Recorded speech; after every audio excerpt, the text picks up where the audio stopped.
Welcome to the Elite Money series. And this series is a series that I started because of only one reason.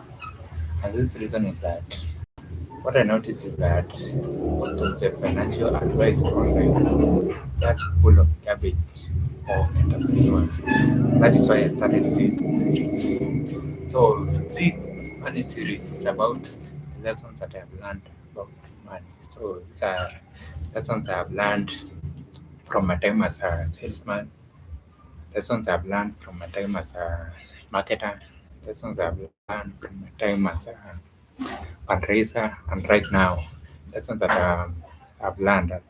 Also, the lessons that I'm also learning about money. So, that's what this series is about.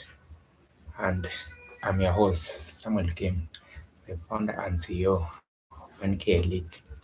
NK Elite is an agency which is focused on marketing and fundraising. So, I focus on copywriting and marketing and grant writing. And today, I'd like to talk about money Yin-Yang. So, if you don't know, this is what money Yin-Yang looks like. So, Yin-Yang is a concept that in everything there are two sides to it. So, in terms of the spiritual world, you talk about dark side, you can say it is feminine side, and now the bright side is feminine side. So so the dark side, one side is feminine side, and the other side is masculine side. So what I've noticed about money. And before we get there, I'd like to share about something that I was doing on Sunday. So on Sunday, I was watching this documentary of Alexander the Great, and now towards the end, is the stage that it reaches, and now Alexander's army refuses to continue fighting, and now they start claiming that they want to go back home. And now, what happens is that when the first one brings Alexander the news, Alexander is so angry that these people don't want to go to the end of the world with him.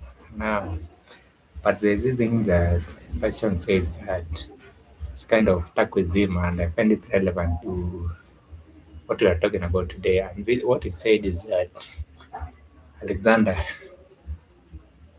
you cannot rule your kingdom from the back of your house.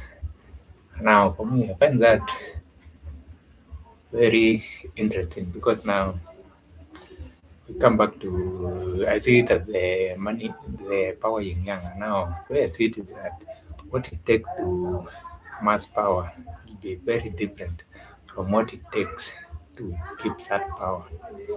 Now, this is also the same in personal finance. So, in personal finance, what I've noticed is that what it takes to get money will be very different from what it takes to keep that money. Now that is now the money in young. So for example, in terms of making money, for you to make money you have to be bold. So you have to be bold. This is in terms of go out, you take risks, bet on yourself.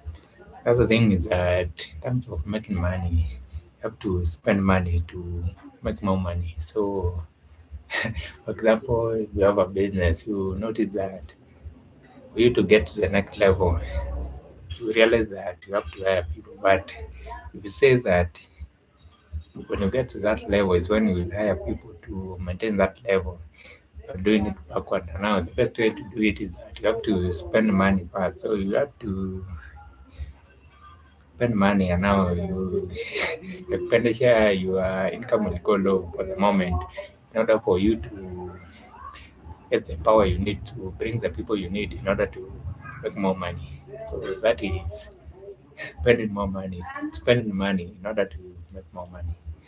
Now the other and final thing about getting money is that you have to be optimistic about the future. Now this is because at the moment you don't have the money now. So you are betting on making the money in the future. So in this case, you have to be optimistic that the bets you are taking, the risks you are taking will pay off in the future. So that is the first side of getting money. So that's the first side of the money in young. So now to the side, second side is the money in young. And now this is about keeping that money after you have made it. And what you realize it as it is very different from what you do to make money. This is because that if you have already made the money, you cannot afford to be taking unnecessary risks. So that's the first thing about it. So you've getting money, you are being bold, taking money, kind of take a step back, and now you take only minimum risk. So that is the first thing about keeping the money that you have made. Second thing about keeping the money you have made is that oh is that you have to diversify your where your money is. So I think this now would be the bonus for getting and keeping money. So in terms of getting money, you have to focus on where you put your money. But in order for you to keep your money, you have to diversify so that even if one thing loses money, you don't end up losing all your money. So that is the bonus. So back to the second point. So the second point is that in order for you to keep your money, you have to spend less. And what this means is that you have to be frugal. So you have to keep your spending very low. So that is the second thing about keeping your money. And now the third thing about keeping your money is that you have to be pessimistic about the future.